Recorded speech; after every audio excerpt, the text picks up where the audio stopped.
Each year, Microsoft Research hosts hundreds of influential speakers from around the world, including leading scientists, renowned experts in technology, book authors, and leading academics, and makes videos of these lectures freely available.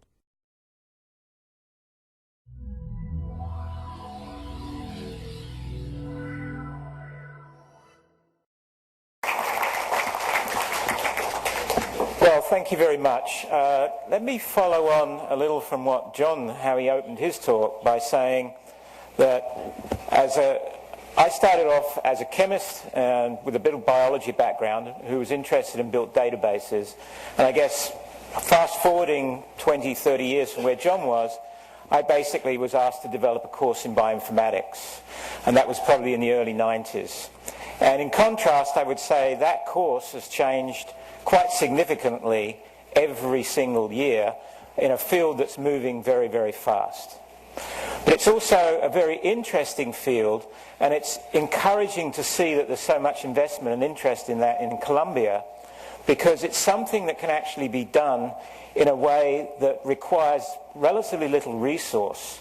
But it's also a field that actually depends almost entirely on data that's generated from others. And so this notion of the openness that's needed to advance that field is in some way a driver for what I'm going to say. So that's it's not going to be a talk about bioinformatics, so you can breathe a sigh of relief there. It's really drilling down on some of the things that Tony said with respect to open science. So my essential message then is, if I pick up on what Rick said this morning, is if research is the insurance policy of the future, then open science and open research is a way to maximize the return on that policy. So I'm coming to you as a domain scientist with a belief that this sort of openness is absolutely critical to our future. And the idea is we need to embrace as many scientists worldwide as we can. And indeed, I think I would commend Microsoft for actually being very forward in this way of thinking. So, in my sense, my hope then is some of you will leave this you will see this unmet need in achieving open science and be motivated to contribute more. What I'm telling you, of course, is a very biased view, and I think it's very important to identify the fact that each domain is different, and how each domain operates is very different. So there's a certain sociology associated with each domain of science. And I think what we need is this combination of technology and recognition of that sociology to actually move forward. And I'll illustrate that with examples from the domain that I know best, of course, which is biology. I have a certain bias in what I'm telling you, and I think it's important I tell you that bias, because that will tell you whether, in fact, you should believe what I'm saying, I suppose. I actually maintain a well-funded resource, and I'm going to use that to illustrate what I'm saying. And I say well-funded because, I've done surveys, other people have done surveys, and what we see out there is the persistence of information is very, very poor. So the idea that we have a well-funded resource is an exceptional case, and I want to make that point. I've actually been involved in developing open access journals, particularly with what's called PLOS, the Public Library of Science. And I just want to say what I mean here by an open access journal, because we'll be coming back to this notion.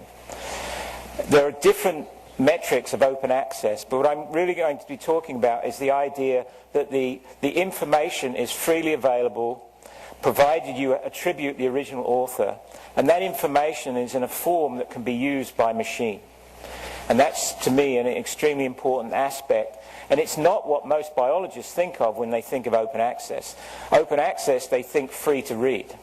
And sometimes there's a misconception that they think it's also of lesser quality, because essentially you're paying to publish. But I don't think there's really any instance in biology, at least, to support that notion.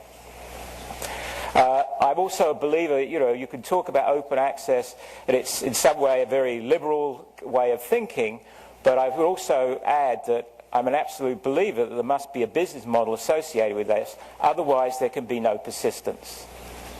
And then lastly, just to sort of in a sense, to reveal myself, I also have a company that deals with scientific dissemination that uses open access content. And these kinds of models I'll get into a little. But let me just say a little about the Protein Data Bank, which is a worldwide repository, and I'm going to use this to illustrate my points. It's actually a worldwide repository of the three-dimensional structures of protein information. This is not important particularly to the talk. There's not a drug that's been discovered in the last 20 years that hasn't used this resource. So it's actually a vital resource to biology. But what I want to point out, which is kind of relevant to this discussion, is that it's actually a community resource. The community is the ones that own this resource. They feel they own it. They gather in a virtual way around elements of data within that resource and use it as such, as an open resource. So it's a very important community and communication mechanism for this particular branch of science. Another aspect of it that I'll point out is it's only 1 terabyte of information. There's this notion of, I think, too much attention, these are all personal views, that's paid to very large data sets at the price of what I would call a long tail, where there's a large number of researchers that are actually producing relatively small amounts of information, which is not actually considered in the way it should be. So curation and funding for support of that data is not necessarily forthcoming. It's all in the bigger data sets. And this, of course, is not in itself a big data set. It's somewhere, I guess, semi-big. So what came out, so what does working with a resource like this in biology tell me about open science? Well, the first thing it told me several years ago, in fact probably 6 or 7 years ago when I really started thinking about it and also starting and running a journal, was, is a database really different than a journal? These are something that are perceived as being very different, and we'll get to this in a minute because it's a key part of the sociology. Tony actually touched on it with respect to reward. But here is something that in technological terms is really no different, whether it be a database or a journal. What's very different is the perception of the value of that information. If I publish a paper in Science or Nature, that's going to go a long way towards tenure. If I stick a data set into the PDB, it's effectively not going to count for anything. Now, we need to shift these norms, and I'm going to say a bit more about that. Just to sort of focus you as computer scientists on what we actually see happening around this kind of data, which I think I would hope would guide you into thinking the kinds of things that you could do with big data or with data in general, is that what we've observed, this is a resource, it's probably the oldest resource in biology, goes back, we're actually having the 40th anniversary this year, is that the user base has continued to broaden. So there's about 200,000 users a month now, including an increasing amount of students in high school and below, and also in the general public. So I think actually creating things that enable those particular audiences to better use the data is something that's happening.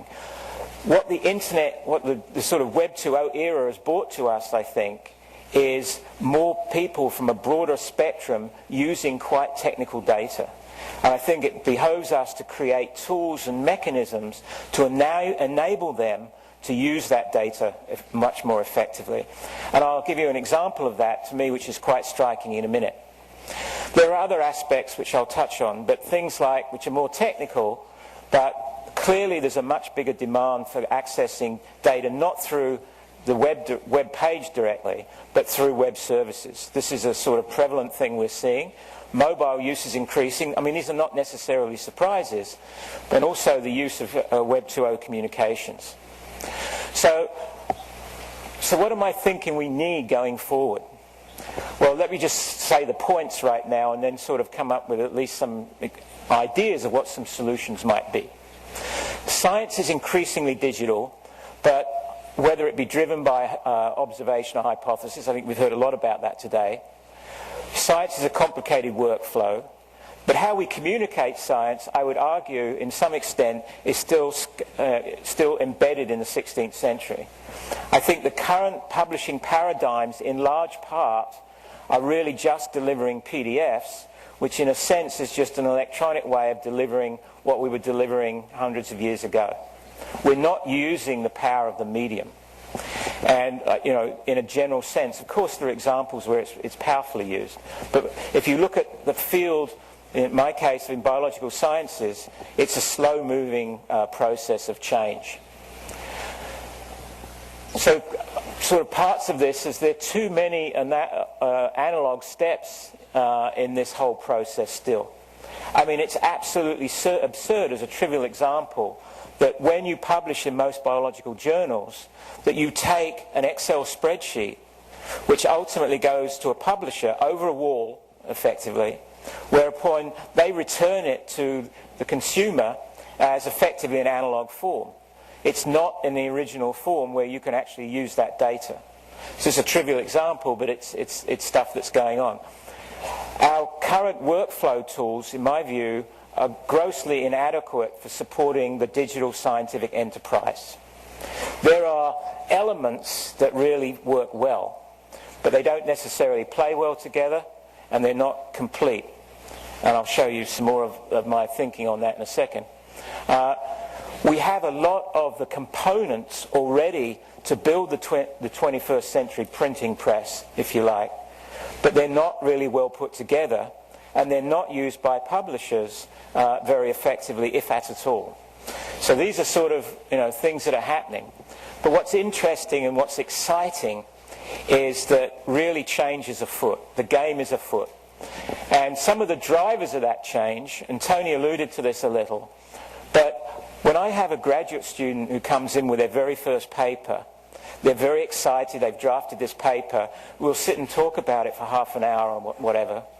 And I realize in the time we've been talking about it, probably 50 papers have been indexed by PubMed, which is the main aggregator of bioscience content, and actually put out on the web, not just the abstracts.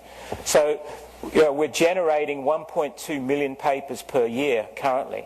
So clearly, and these are the number of interactive searches that are done on that data, clearly it's totally out of hand in terms of being able to keep up with even your most tiniest subspecialty. At the same time in biology, we're seeing an enormous growth in the number of online resources, something like 1,300 just beginning of this year. So there's this huge wealth of information, and as my colleague Cameron Neon talks about this, it's not so much that the information is a problem, it's our ability to filter. And I think we heard about that from John a minute ago in terms of actually being able to return most meaningful results with respect, which is in ranking, which is one form, in essence, of filtering, at least in my naive way of thinking.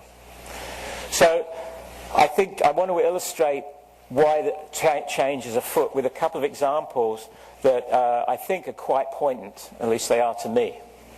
So I think this is true certainly of what I learn about computer science, is that the actual publishing process could be horribly arduous and long. In biology, it's probably significantly shorter, but it's still actually totally unacceptable.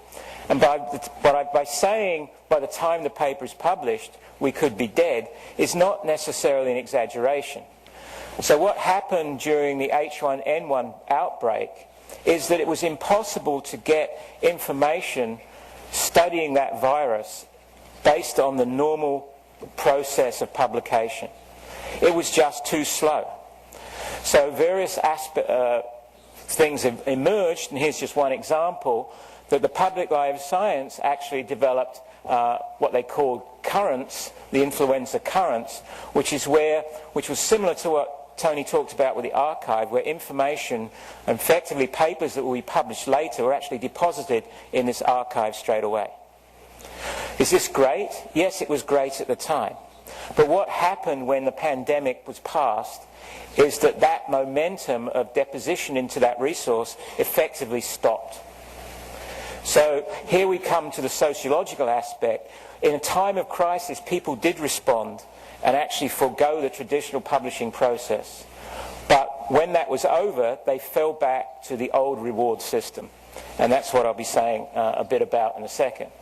Just to illustrate this, at the top right-hand corner, here's a graph of the growth of the number of H1N1 cases in the United States. And down below is actually two data sets that are in the protein data bank that relate to H1N1. What you can see is that there was very little access, and as soon as the outbreak occurred and over a period of time, there was a very significant access to these data sets. Very surprisingly, as we did when we surveyed, a significant amount of that access was from the general public. So this growing awareness and using of online scientific data by the public is an interesting phenomenon, I think. And this notion of community science and so forth are examples of that. But let me sort of give you one final example of the motivators for change, which actually comes from an individual. And his name is Josh Summers. And essentially what happened is that in 2006, he was actually diagnosed with something called Chordoma's disease. At the time, he was actually an engineering freshman, first year at Duke University. So what happened is that when he found out he had this disease, he immediately was in the hospital still, and he essentially wanted to try and find out what was wrong with him. Well, he immediately hit a barrier, because he could get a certain amount of information from things like Wikipedia and so forth, but he could read scientific abstracts. For the most part, he could not gain access to the deep information that he needed about this disease. And so what he did finally learn, that probably he only had 7 years to live. That's the general prognosis for this disease. The treatment for it and the drug regimes are extremely, the drug regimes are very poor. The radiotherapy is extremely invasive. So not a very good situation. Ironically, so what could he done? He could have just gone off and partied for 7 years. But no, what he decided to do was devote himself to actually working on this disease. And indeed what happened, ironically, the only NIH, the only US-funded researcher working on chordoma disease in the United States was actually at his university. So he gave up engineering and he went and worked in this lab to try and actually move things forward. He actually founded the Chordoma Foundation with his mother to actually, and this is 2 annual meetings they've had, to try and accelerate the process of this disease.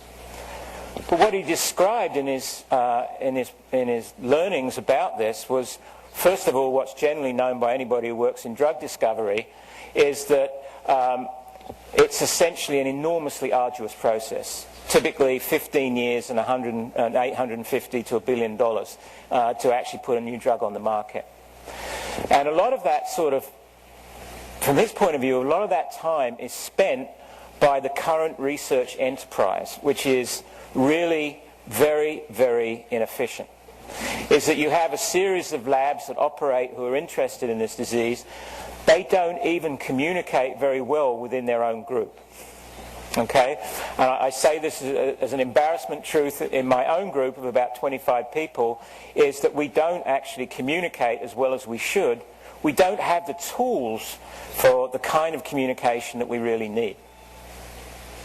And then there's the issue of actually communicating with other labs and the time frame all of that takes. So the idea, and there's now what's called the Commons, which is a series of efforts on things like disease modeling to actually bring this data openly and all of the information as quickly as possible to be shared by researchers and in the public domain. So this is, from his point of view, is paramount, because from the time that they started doing this, the people that were circled, this is already a year old, so what the situation is now I can't say, but have already died. So, it's actually gaining access to this information. So I think a least for me, that's a lot of motivation, to try and help, as a biologist, to try and help move things along. So what are the issues? And I want to illustrate the issues and then illustrate not great solutions, but just sort of a few things that we and some other people are doing to try and address this, because I think they could certainly feed into how this audience could contribute. So it all has to do with balance and the tipping point. So right now we have the right things to do on one side of the scale, and on the other we have reward. Well, the sad truth is right now, in the academic enterprise at least, you essentially get rewarded for papers and grants. Grants can easily be translated into money. And that's really where the sole rewards lie. The idea of making data available, actually reviewing in that sense, is something we do, but there's no real reward for it. The provision of metadata, open access, curation, and so forth, alternative forms of disseminating our information and new tools don't get the kind of reward that they really deserve. And we'll see that there's a sociology associated with that, which I think we have an obligation to change. So how can we make the system better? Well, there's a prerequisite, and I'll just illustrate. Tony already touched on this, and I'll just sort of illustrate it with my own particular experience. Is that in 1990 I wrote this book, which actually did pretty well, but it was what actually happened, because it was about Unix, is that, and my name's Bourne, I must have been asked thousands of times whether I was in fact Steve Bourne, who wrote the Bourne shell. Well, I'm not. If I had been, if I got $1 for every time I said I had not, I'd be a rich man. I wouldn't be standing here. Okay? But the point is that in my own field, there's someone with the same name, same initial, at least first initial. So there's this issue of author disambiguation. And we need to solve that. In my case, I need the Bourne identity. Right? I need that unique identifier. This is important, and it's actually happening. Tony mentioned ORCID, and ORCID being a DOI, a digital object identifier for people, I think is an excellent solution that I think we would, at least Tony and I would agree, is probably going to really make a difference. And the reason it's important is just like a DOI allows you to resolve the unique reference to a piece of scholarly work, the ORCID identifier in principle will allow you to resolve the whatever a given scholar has done. The point is, it's important for research work and research papers and published work, but it's also important for absolutely everything you produce. All of your scholarly output, which includes not only papers, it includes things like posters, blog postings, reviews you've done, all of these elements. So until we can uniquely identify your scholarly output in cyberspace, we can't actually start crediting it. So it's a very important first step that's sort of actually coming along.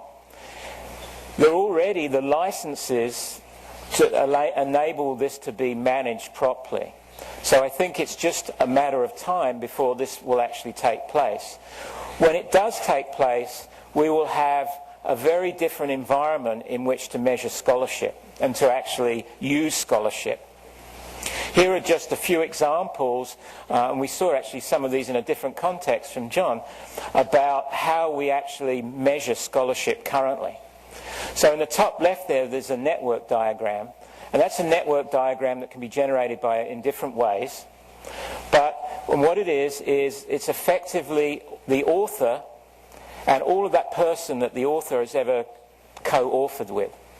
So the thicker the edges, so each node in that network is an author, and each edge is, the thickness of the edge is a representation of how many different papers they've published together. We use this now routinely in hiring, not as a decisive tool, but certainly as an informative piece of informative information.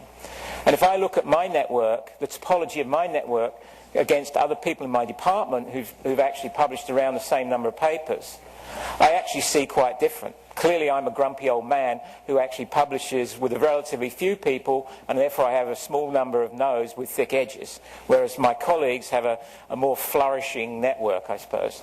But so that tells you something.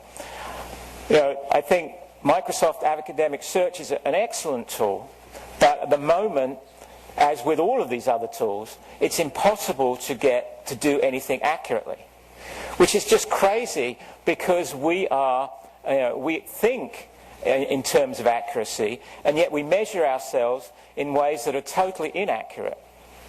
And so here's an example of where the change is starting to come in that I think we can begin to build on. So this is just this is just a paper. Clearly this idea of the orchid is somewhat controversial. A lot of scientists don't want to be identified as a number. So I at some point wrote a small piece that essentially was titled, "I'm not a scientist, I'm a number."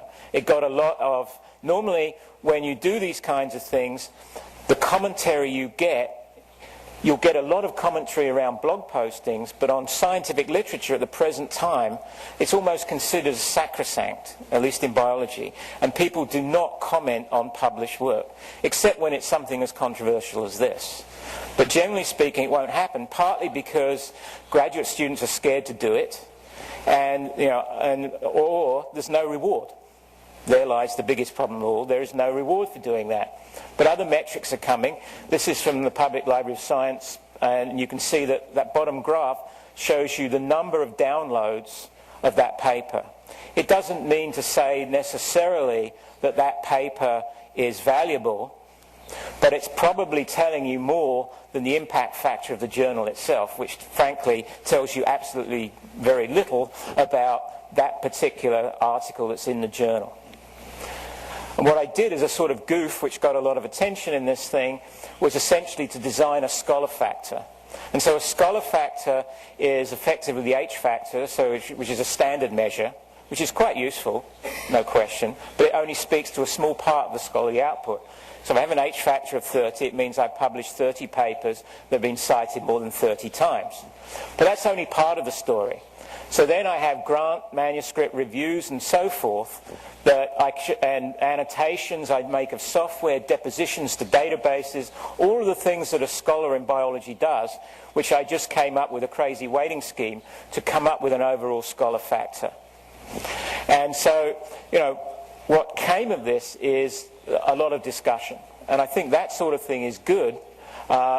We need this kind of thing because the impact factor doesn't do the job.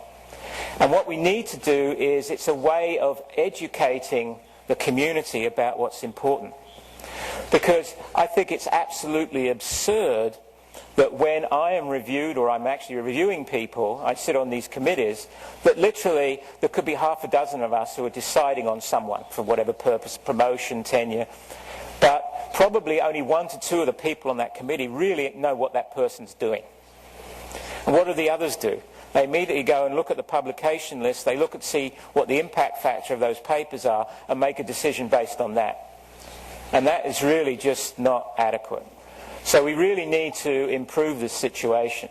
And one of the ways to improve it is for academics to actually inform the people who are reviewing them, who may be thinking differently about this, that these are important metrics. So this is what's going to drive openness forward, I think, is when people realize that it's important what's going on here. It's actually scholarship that actually should be credited.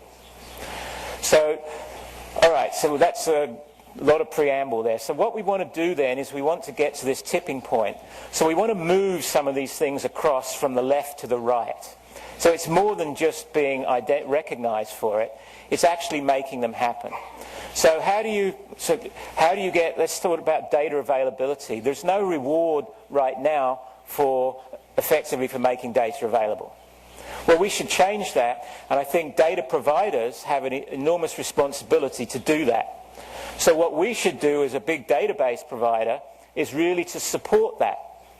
So effectively we should define metadata within our communities that really make sure that the provenance is actually fully captured and is made available. And we should do that collectively. So I could immediately go and pull all of the data resources that Phil Bourne has actually deposited data into. I can see what they are. I can see how much that data has been accessed. And consequently, that would actually define in some way a part of my scholarship. So this falls with the data resources. So in terms of what we're doing, just as a very small contribution, we're already providing DOIs for components of data so they can be resolved. Clearly what we need to do is when ORCID becomes established, we need to make sure that the deposit of that information have ORCIDs associated with them. And we essentially go from there. So it's really up to the scientists to do that. So that's just sort of as it goes to data. I'm not going to go to all of the aspects of the tipping point, but let me just cover a couple more. So open access is another one. So what's interesting there is that things are changing. So I've sat there in presentations from young biologists who say, I just submitted this paper yesterday. If anyone is interested in a copy, I'll send it to you by email. Well, that is actually something that in biology was unheard of 10 years ago. I can remember as a postdoc when I went and worked in a lab, we actually made metal models of proteins. This is before molecular graphics. We would actually have a device that would actually dial in angles, and we'd create a backbone of a protein as a wire model. My PI was so paranoid that we had labs on either side of a corridor at Columbia University. I was not allowed to take that across the corridor without putting it in a bag in case someone saw it and got some information out of it. I think things have really changed since then. Why is that? I don't have answers for this, but I can make some possible suggestions. I think just the whole attitude around social media and e-professionalism as it relates to using those media and how students and young faculty are actually projecting themselves around these media is very different, makes them think differently. I think another certain major contribution is stuff is happening so quickly. Data is being generated so quickly, as we've heard in a number of contexts today, that the incremental value of a piece of data is much less, so people don't regard it in quite the same way. Generational. I think the influence of other fields that have been much more open for much longer. And of course, as we heard from Tony in terms of the NSF and NIH data policies, there's now pressure to do this in various forms. So all of those are possibilities. And again, I'll use just a metric from our particular database that illustrates that it is indeed happening in quantitative terms. And that is, we have different kinds of release strategy when people put data into this database. You can actually release it immediately. You can hold it until the publication about that data is actually published, or you can hold it for a period of time up to 1 year. Well, you can see from here that all of that has changed. It used to be only 10% released immediately, now it's 50%. And so there's much more openness around this information. So these are all good sociological changes that we can certainly try and build upon. The other aspect is how this all interfaces with the literature, or what was traditionally the literature. I think there's no doubt through efforts of which the Public Library of Science and BMC, the Biomed Central, have pioneered in the life sciences, that open access of the literature is, I would say, going to a number of publishers' meetings is essentially, in the life sciences, a done deal. It's all a matter of time. There will be holdouts of journals that actually transcend disciplines and obviously can hold out in terms of the pay model. What's interesting is that the parallels to what's happened in newspapers. If you look at what's happened in the United Kingdom around newspapers, it's an interesting parallel to, I think, what is happening here. And that is to say, if you look at the Times of London, they put up a paywall to prevent people getting at their content unless they paid, and they lost 95% of their subscribers in the first week, and they have not been able to get most of them back. On the other hand, the Guardian newspaper, which tied into the New York Times, which is also an interesting possible change, but the point being is that, at least for now, part of their model is to actually leverage free content. It's all about adding services to that free content. And I think that's what's so important to biology as well. So it's about leveraging that content.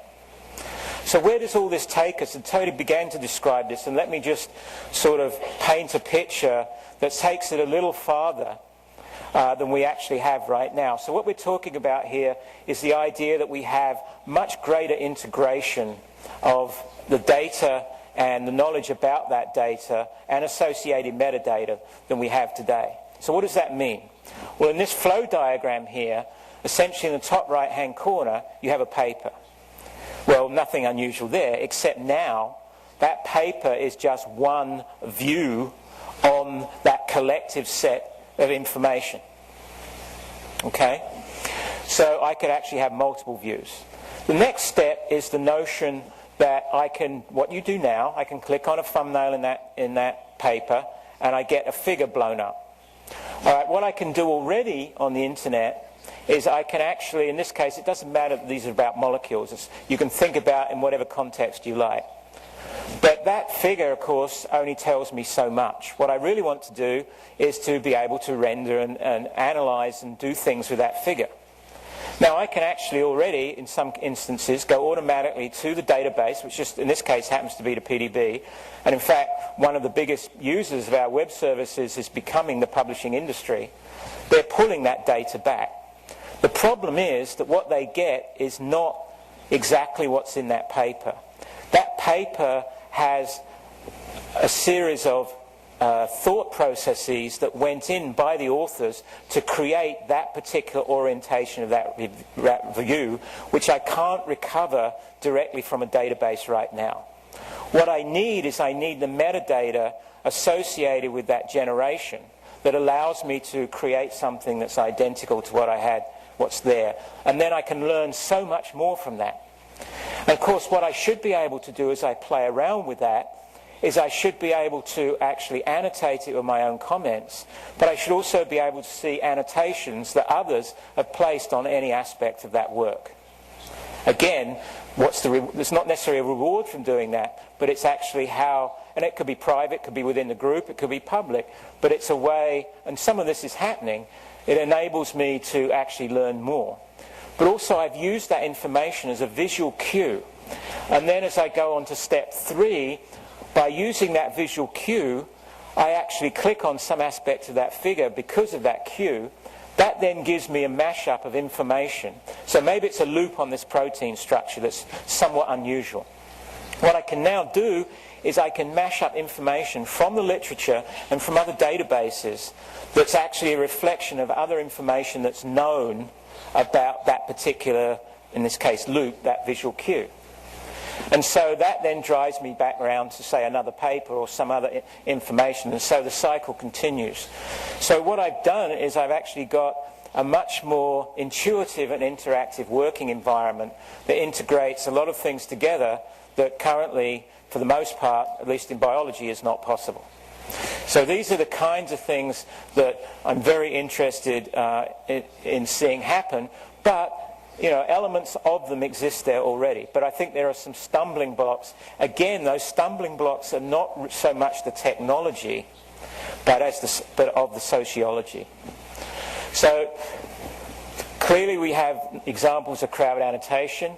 We have examples of data and knowledge interoperability. We have interactive papers. And we have sort of also the part that I didn't really mention is there's a very active community of researchers who are in the process of reinventing what I would call the printing press to enable all of these things to happen. So let me just give you a couple of examples from the work that goes on in the PDB, just to give you some illustrations of what can happen and how it's actually low-hanging fruit, a lot of this stuff. So it's a good case scenario because there is a body of literature, typically a paper or more, that's associated with a discrete set of data that's very well defined. So this is clearly the best case scenario that in many areas of science doesn't exist. So this is the best case. This doesn't mean anything, but I just want to use it to remind me to illustrate a point. All right? And the point is what you can do with open content that you can't do with closed content. So here is it's a piece of data. In this case, it's a structure. All right? And essentially, that has a paper associated with it, and that paper has citations. So I can see as the producer of that data, I can see everybody who's actually used my data, who cited it. Well, that's useful, but hey, guess what? Most people don't actually cite that data. All right? They don't cite my paper when they're using my data. It's just a fact of life in biology. But what they do, so people can at least get some level of reproducibility, is they include the identifier for that data set. That was useless before. But now, if all of the information, the paper itself, is open access, this is not about text mining. This is trivial parsing of the complete open access corpus of biological information. I can immediately find all references to that structure in the open access literature. That's the good news. The bad news is that literature probably at the moment only comprises about 15%, maybe 20% now, of the full literature in this field. But it's useful. The other thing it tells me is it tells me not only where that data was used, but it tells me what other data sets appeared in the same paper. And so I can see correlations between data that I would never be able to get because I could never look at that million papers that were indexed, this past year. So it's trivial stuff, but it's to a biologist, it's a very powerful development that requires open access to that literature. And so you can go on and you can look at it from a literature viewpoint. All right, and this is just an example. There are a number of people doing this, just an example. So we've taken all of the open access literature that's in what's something called PubMed Central in the biosciences, and we've essentially done semantic tagging on it, and we've actually applied semantics to it. So, as Tony alluded to, this field is rich in ontologies and descriptions. So effectively what we do, we have the view of the paper view, but immediately we see all of the ontological terms that have actually been referenced in that paper, and we have a set of rich semantic tags that allows us to build semantic associations that we didn't have previously, and we can pull up data from the databases and all that kind of stuff, which is what this is. Another aspect of all of this, which to me is underutilized at the moment, and I just don't know what I'm talking about, but it seems to be something that's enormously useful that's really not being used. And we're actually, again, I think as providers of information, as all of us are, is we have a responsibility to actually provide these kinds of tools. So these are just a set of example widgets. All right? So essentially they allow me to do something on data that's in our particular database. What's particularly useful, of course, is that they're trivial to develop. So there's no excuse for not doing them, and they provide a very powerful set of tools. And this is just to me to remind you, to tell you something. That, for example, there's reference there to, I've forgotten his name now, Wendell Stanley, essentially that's, say, in a paper or on a web page or something, and effectively we have a very simple mechanism to immediately go and query in our data resource all instances of Wendell Stanley's depositions to that data resource. So I don't leave the context of what I'm reading, but I'm using simple mechanisms through web service calls and some very simple scripting to actually get information from these resources.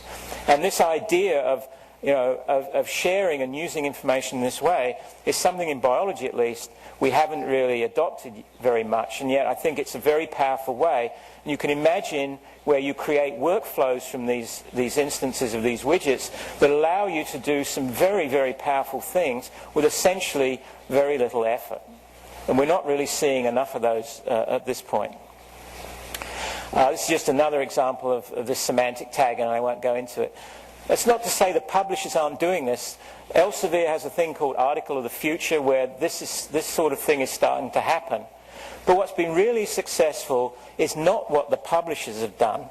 It's what the grassroots efforts of scientists who are increasingly frustrated by the lack of tools and awareness of this. This is just something called Utopia, which is essentially a PDF markup approach that does semantic tagging and does a number of the things I mentioned on the fly of biological literature.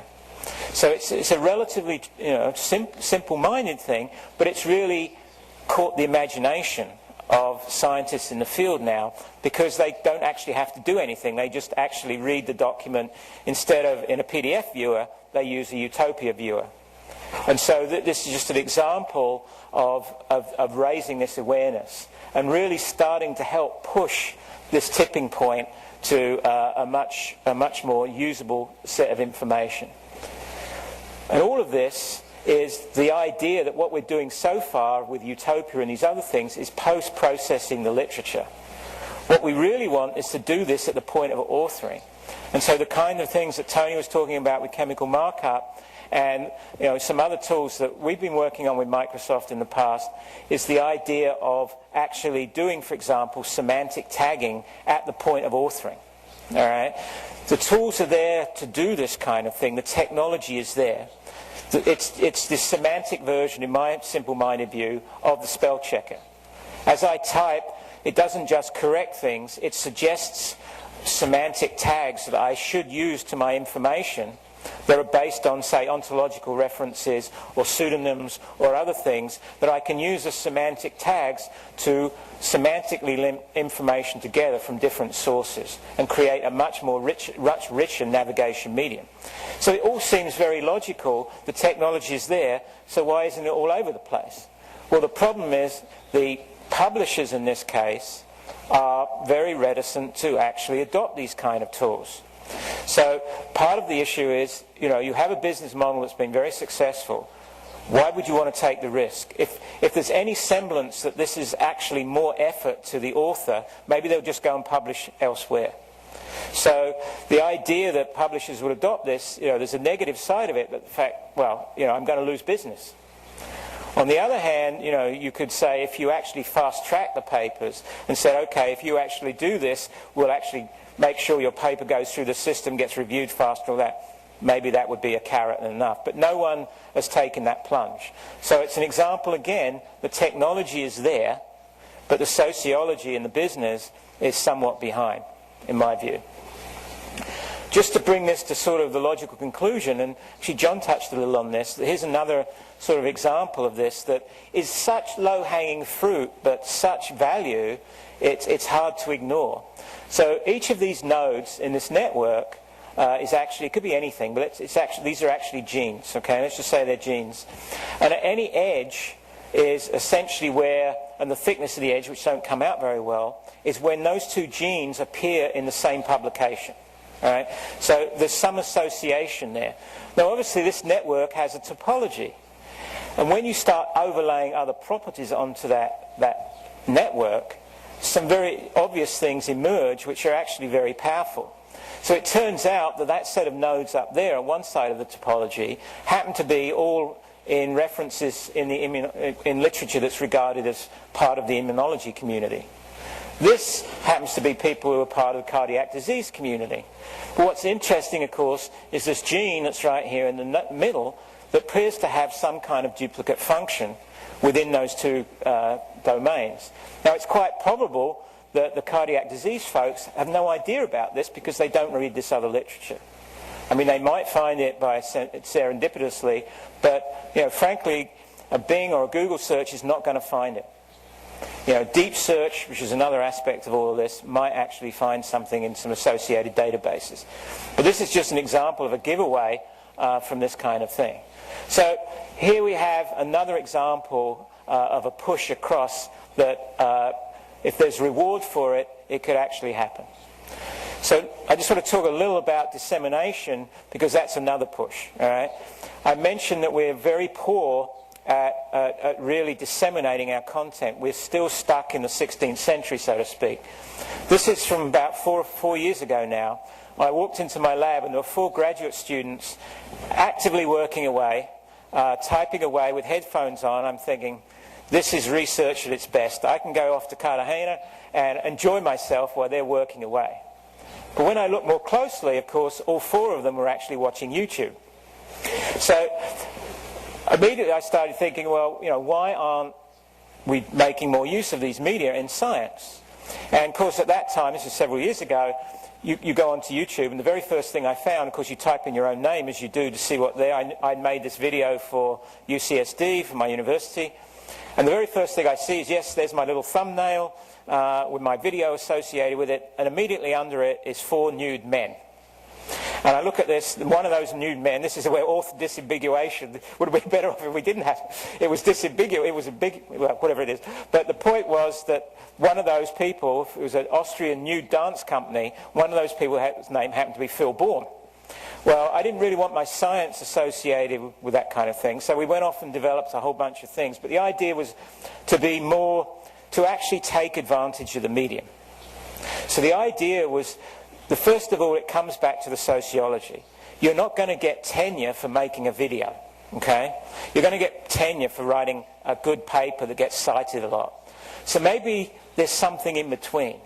Maybe if you get the authors to actually make a video about the paper and you integrate that with the contents of the paper, so as they talk about appropriate parts of the paper, they pop up on the screen and this kind of thing, maybe that would be a selling point if you could convince the authors that they would do better by doing this. And in fact, we've shown that if you do this, it has a number of connotations. Right? It actually is another entry point into that paper that is indexed in various ways and is consequently found. So you actually get more people find your paper, and more people understand the paper because, first of all, you had a 1-minute abstract that you would read. If you dug in, it was 3 hours to get into this paper. But here was a 5 or 10 minute succinct overview of the paper by the authors. Seems great. So the other plus was you could actually be reading the paper, you didn't have to be watching the video, and you don't understand a certain aspect of that paper. You click on it and up pops the author and starts immediately telling you about that little piece of the paper. Okay? Oh, this sounds great, right? Did it work? No. Why? Partly because it was very hard to convince that, well, first of all, the original notion was that the graduate student would flip open their laptop and in a few minutes they would make this representation.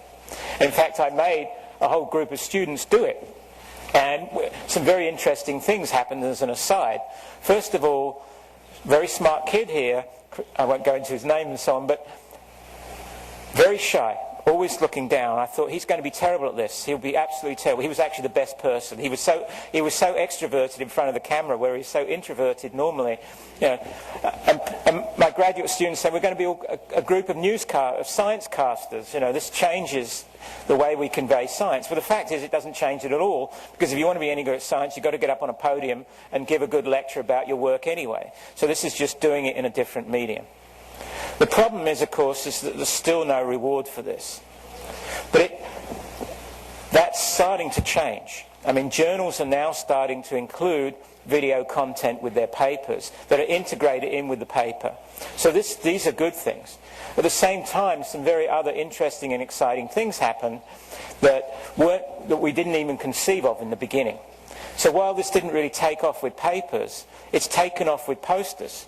Because posters have a different connotation, that basically the graduate student is usually left to deal with a poster, and so you can do the same kind of thing as having a student talk about their poster, and you created some level of persistence relative to something that's up at a meeting for a day or two and then goes and sits on a wall in the laboratory where no one ever sees it. This creates something somewhat different. It's also created excitement in science. If you watch, originally in groups that we didn't expect, like in K-12 within high school students, pre-university students, is that essentially they've taken on to this and basically produced some incredible things that really do incite other students to do the same kind of thing and raise awareness of science and so forth. So this, and of course all of these are open. And so it's, these are valuable things. And this is just sort of where the thing's gone, and I won't go into the details of that. So at the end of the day, what we've done is we're trying to push all of these things over so that there's some reward. I haven't talked about tools and other things, but we've got a long way to go with this. I mean, what I think doesn't exist is, to some degree, is the tools, at least some tools exist, but we don't really have enough integrated tools to really push this thing across. And as I said several times, the sociology and technology are not really well mapped together. So I'll just close with describing what I see as the problems, and hopefully you'll provide the solutions to some of this, as I see this as an experiment, as a biologist working in this domain. So we don't have, as I said before, good solutions all the way through. So here's a sort of a typical pipeline that one would assemble to do, any kind of science. Is you basically start off with an idea, that gets into a hypothesis, you do an experiment. Well, there are data management tools there, and there are things increasingly in the cloud that are quite useful, but still they fall short. They're not customizable. They just don't allow us to do the kinds of things we need to do in our own scientific disciplines.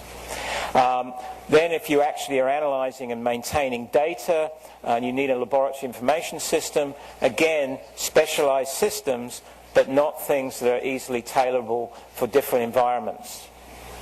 And then I think perhaps I feel, at least currently, a little different with, okay, you suddenly have this data, then what happens to it? Yes, there's this notion at least that this data is well catalogued somewhere and we'll all be able to share it and it'll be indexed and all the rest of it. But I don't have personally, and correct me if I'm wrong, but I don't have a lot of faith in the current mechanisms that are doing this. I've been in the US to meetings of institutional repositories where they talk about these things, but I've actually been quite disappointed at the moment. I think things will change. I'm disappointed because there doesn't seem to be any standardization. There doesn't seem to be any notion of what the metrics of the success of these things should be. And they don't, and there's not the interoperability and so forth is not there. And then at the other part of this, of course, is this notion of when we get to the publishing. The fact that right now the publisher is discrete from the whole process that goes on to produce that published material. There's no reason why that should be. So at the end of the day, you actually take all of that scientific endeavor and you actually put it into some form that meets the needs of the publisher. And yes, it's a useful one form of review by a reader, but there are many other forms that could be produced which are lost by virtue of the fact that currently, I would say that the current bulk of publishers either are incapable of doing this, or they don't want to change based on their business models, or they recognize the issue but they don't have the resources to actually make those changes. So we're kind of in this sort of stop point right now. And I think a really good tipping point from my point of view would be a set of tools that go along this pipeline and allow us really to get information out there in a variety of different ways that satisfy our particular audiences. So that I'll stop. I'll thank you for your attention, and I won't read through. This is a standard sort of academic talk, so there's a whole group of people there. They've all been fantastic, but I won't go into that. And so, thank you very much.